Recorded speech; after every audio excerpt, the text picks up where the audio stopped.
entering the heart of Radha and Krishna.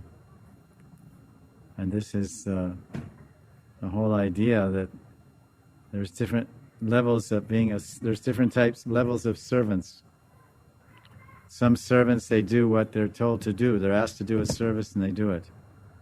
And then when they're not asked to do any service, they sit down and relax. They don't do anything.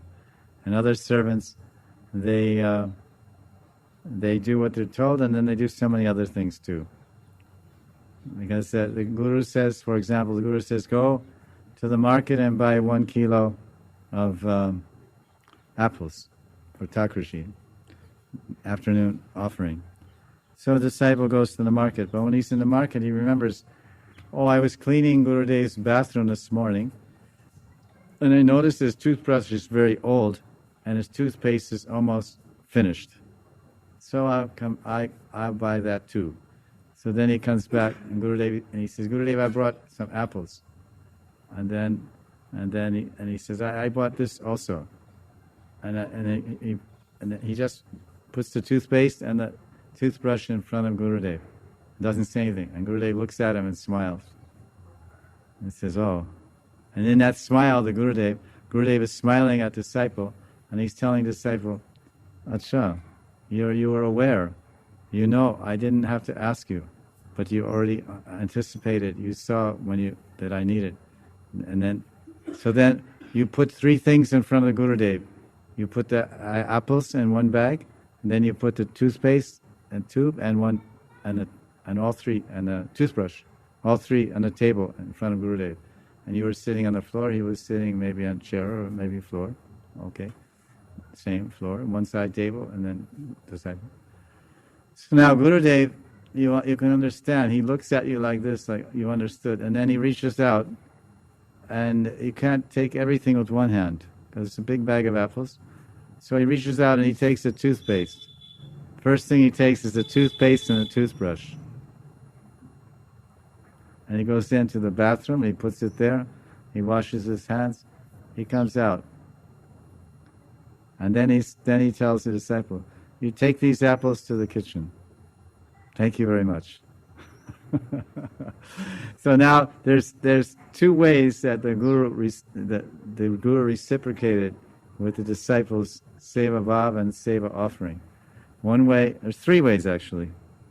No, 2 ways. 3 ways. There's 3 ways that the disciple pleased the Guru. One way is that, or maybe even 4 ways. One way is he carried out the service he was asked to do. The Gurudev said, buy apples. So he bought apples.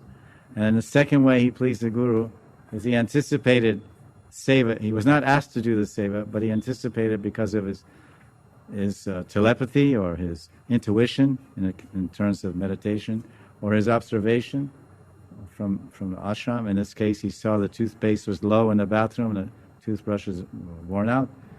So now the second thing is he bought those things, and he bought them, and when he rendered that service, then it was accepted by the Gurudev, and the Gurudev smiled. So that he did the seva he was asked for, he did another seva, and he pleased the Guru with both sevas. Now the 4th thing that the disciple can learn from this, that the Gurudev was really touched. Gurudev was really pleased.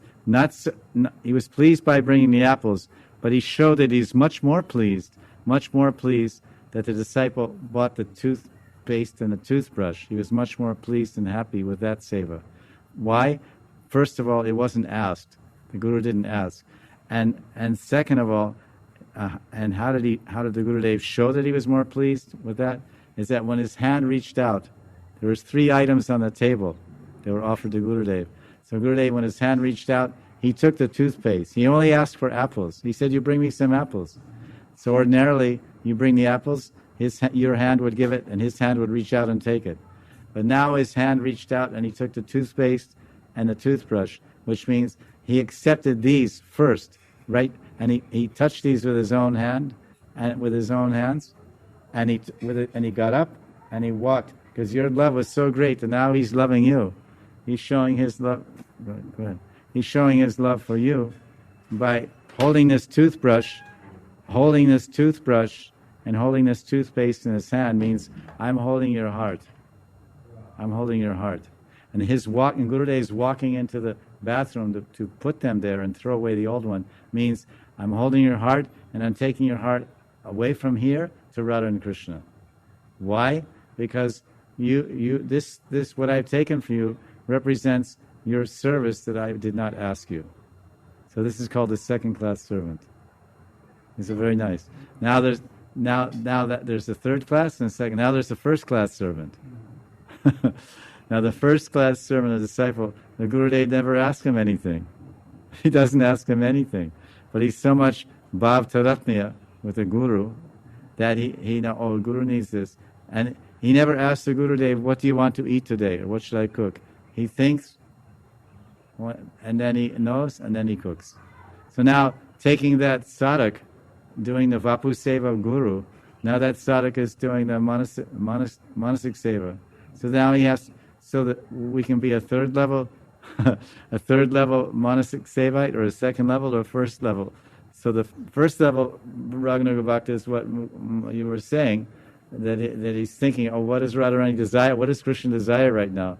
What does Radharani desire right now? And what is Krishna feeling by how I'm serving? And how is Radharani feeling how I'm serving Krishna? Or how is Krishna feeling how I'm serving Radharani? And how is Radharani feeling how I'm serving her? And how Krishna is feeling about how I'm serving her? There's so many levels. How does Radharani feel what Krishna is feeling about how I'm serving you? And sometimes Krishna shows his feelings for the manjari, because Krishna is observing how the Radharani is. Krishna is observing so many times Krishna is observing let me finish. Krishna is observing and feeling, how is the manjari serving my Radharani? So then he thinks, I'm so happy by her service and so happy by the way this manjari is serving my Radharani that I want to express my pleasure, my appreciation and gratitude for this manjari for serving my Radharani so much, because when she makes Radharani feel so happy by her seva, then that increases my happiness, Krishna's thinking. And then when I'm pleasing Radharani, serving Krishna, Radharani my love, then that increases Radharani's love, which doubles my love even more.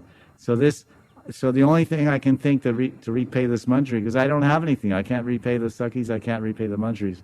So I'm thinking when I go to the kunja, and that manjari is in the kunja with Radharani, when I go to that kunja and I see that manjari, I'm going to embrace that manjari, and I'm going to kiss her, and I'm going to warmly embrace her. I'm going to intoxicate her with the wine of eros. This is told in Radha Rasa Nidhi. That sometimes by the pre-planning of Radha and Krishna, or sometimes by the indication of Radharani, or sometimes Krishna himself, he in some limited way expresses his enjoyment. He enjoys with the manjaris to show his great gratitude. But even then, the manjaris, they say, oh Radharani, Krishna, you may send Krishna to me, or Krishna may come to me on his own, and he may embrace me or kiss me or intoxicate me with the wine of eros. But still, and I'll do that because that's what you want and he wants, and I'm just your servant. But you should know all the time that my mind, manopada rasi, my manopada rasi, my mind is always fixed. My mind is always manopada seva rasi. My mind is always fixed in a taste and the ras of serving your lotus feet, even though you're having this arrangement for me. So this is some of the higher thinking of the manjari sadhak should be first class servant. He's not asked. He's just thinking. He's in the lila. Then what? And then there's so many different levels which have been revealed today and discussed today.